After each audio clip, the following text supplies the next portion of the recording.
This is the purple mattress. It's a clean, modern-looking king-size slab with a low 9.25-inch profile, rounded edges, and a soft, stretchy white cover that moves with the surface. From my experience, the first touch is unlike a typical foam bed. The top feels springy and elastic, almost like a flexible net under a thin fabric, and that unusual feel sets the tone for everything that follows. Unboxing was simple, but the mattress is heavy at about 100 pounds, so plan for 2 people to move it and let it expand on a flat foundation. I did notice a new mattress smell for the first day or two. It wasn't harsh in my space and it faded after airing the room, but it's worth mentioning if you're sensitive.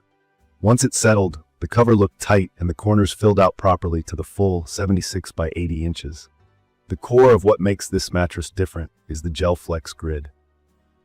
Think of it as a lattice made of a rubbery, hyperelastic polymer. When my body weight spreads out, the grid holds me up. But when pressure concentrates, like at my shoulders and hips, the walls of the grid buckle down to make a pocket. That's the big idea. Firm where I need support, soft where I need relief.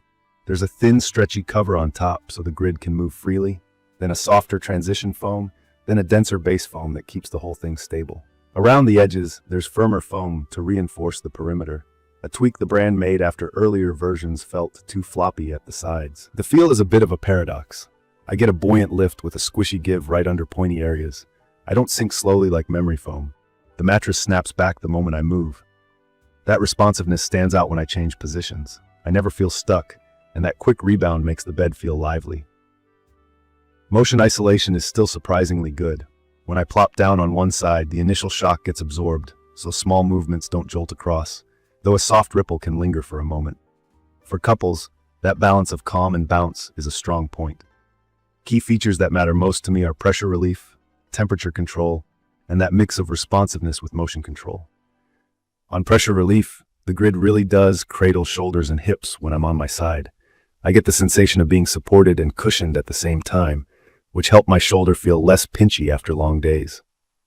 On temperature, the open grid lets air flow, and the bed doesn't trap heat like dense foams. I run warm, and this stayed neutral for me, sometimes even cool when I first got in. On support, the center of the bed holds me well, but the edges are only okay. The foam rails around the perimeter are a major improvement over older models. Yet when I sit to tie shoes or sleep right on the edge, I can still feel a bit of slide or dip.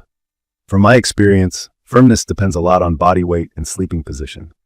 On my side at an average build, the bed feels medium to medium firm at first touch, but it softens in exactly the zones that need relief, so my spine lines up.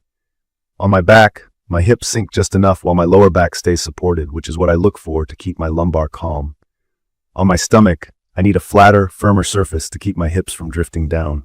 This bed feels a little too giving for me there, so I'm mindful to shift back to my side. If I were very light, I could see it feeling firmer and a bit on top because the grid may not buckle as easily. If I were over 230 pounds, I'd expect great pressure relief, but I'd be watching overall support and alignment. And I'd probably test a purple hybrid with coils for extra pushback under the grid. Durability is where I did the most homework. The grid material itself is designed to be extremely resilient, and structurally it should last a long time. In real life, owner experiences seem split.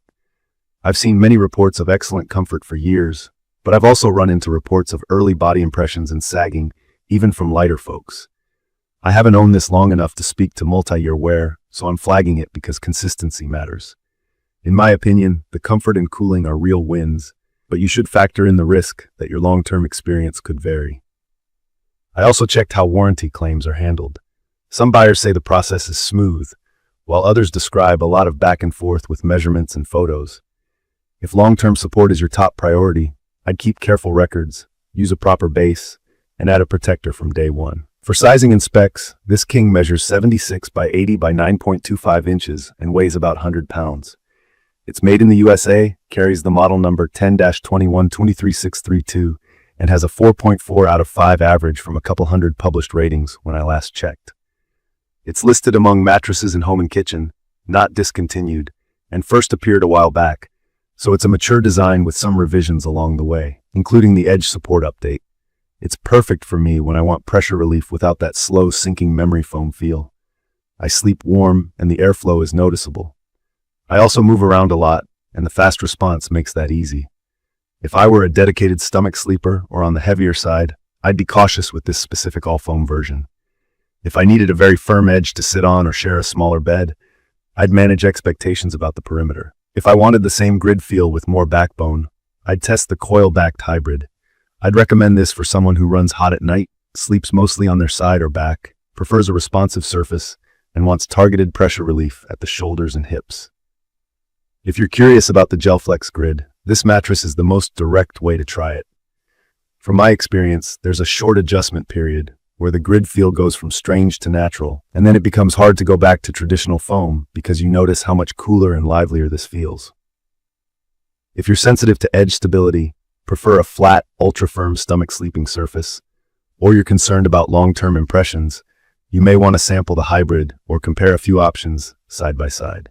In my opinion, the Purple Mattress King delivers on its key promises: pressure relief without stickiness, standout temperature neutrality, and a responsive, bouncy top that still calms most motion. The unique feel is the selling point and the biggest reason some people love it and others don't. I respect that it's not for everyone, and that's okay. Beds are personal, and this one has a very distinct personality. In conclusion, the Purple Mattress King is a strong choice for heat control and comfort if you like a springy, cradling surface. I enjoy the grid's mix of cushion and support and the way it helps my shoulders on side nights while keeping my back happy on my back. I'm mindful about the edge, and I'd keep an eye on long-term wear, but the daily sleep experience is genuinely comfortable and cool for me. If you've been curious about a mattress that feels different from memory foam while keeping your temperature stable, this is worth testing. If this video helped, please subscribe and drop your questions or your own experience in the comments. Thank you for watching.